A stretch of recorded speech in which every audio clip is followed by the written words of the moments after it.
Hello, I'm Debbie Bell-Hosking for Finextra TV, bringing you part of our Predict 2025 series. And I'm talking to Michele Centemero of MasterCard, and we're talking about cybersecurity, a big topic in our times. Michele, welcome. Hello. Hello. I said there, big topic for our times. It is so important on a daily basis for us all to feel safe and secure and to know what tools we have to do this when we're online. How would you say the cybersecurity landscape is looking now? You are absolutely right, meaning that this is an important moment in which all of us loves to live in a smart environment, right? Everything is hyper-connected, creating lots of or a big amount of data, but these data are so attractive for the cyber fraudster. And so this is why we are, maniacally focusing on the cybersecurity aspect. Also because 98% of the consumer are scared, but they love to use the new technology. And the CISO, we made an interview with the CISO, and 58% of them are saying that their department are not equipped enough in terms of FTEs. And why they are feeling this threat? Because the numbers that we are expecting are material, are huge. Think about that we are forecasting to hit 14 trillion of losses in the next 5 years.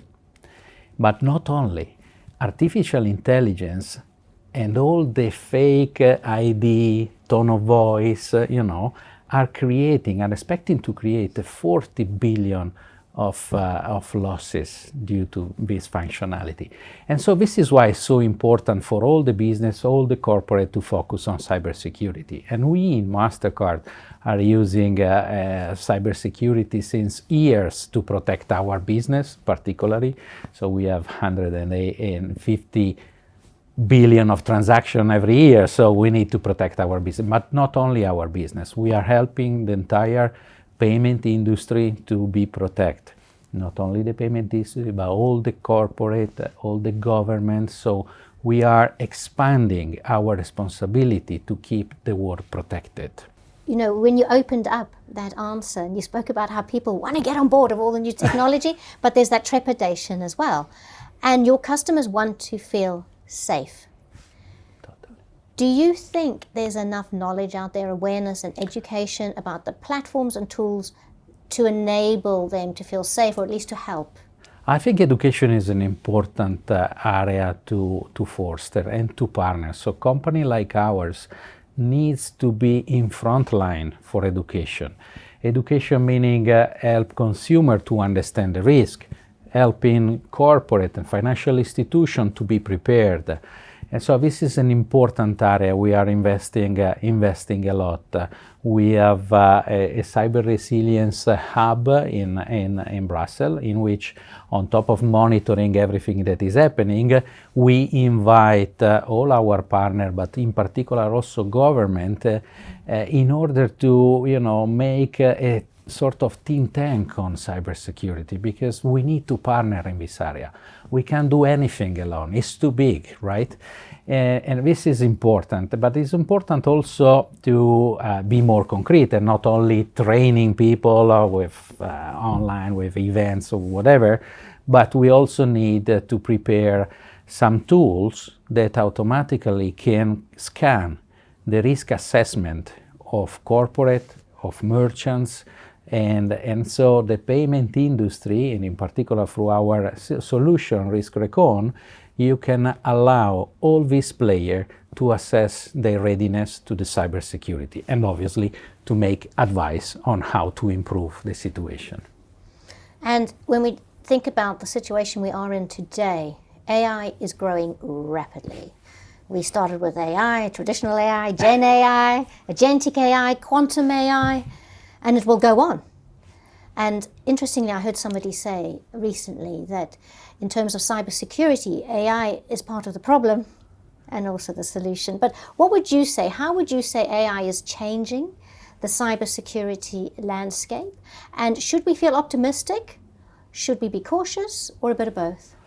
It's by definition is a bit of both, meaning that we are using AI since more than a decade to mainly in three areas. in protecting the payments, in making payment smarter, and also in customize the entire journey of consumer. But if we focus on security, that this is the piece, all the algorithms can help in be faster in managing, finding, and scoping the fraud. And this is an important area. Obviously, we need to treat the data accordingly. We are privacy by default in the transaction area because we don't know the user. We know that there is a card issued by every bank in the world that is pending somewhere, but we don't know the user. And this is the same approach, cautious approach, that we are replicating into the algorithm into the AI business. And obviously, this is helping us in accelerating the impact and the checking of every single issue. Think about Record the Future. We are offering a solution just to check if in the dark web someone is testing the PAN or is scrubbing or creating some issues. So this is to say that we are active specifically in the area, also in account to account here in UK. We have more than 14 banks already using our solution. But again, important is to treat carefully AI, to be cautious, to be particularly keen in keeping the data under control, because this is an area that, as you said, is positive, is the future, but is also scaring. And the example of the 14 billion of losses that can expect from fake ID is an example. So let's use all together. AI is absolutely needed, but let's be cautious and work together. Yeah, working together in terms of detection, protection, feeling safe, and trying to feel that you're always moving forward in that sense. Correct. Michele, lovely to speak to you. Thank you so much. Such an interesting landscape, cybersecurity.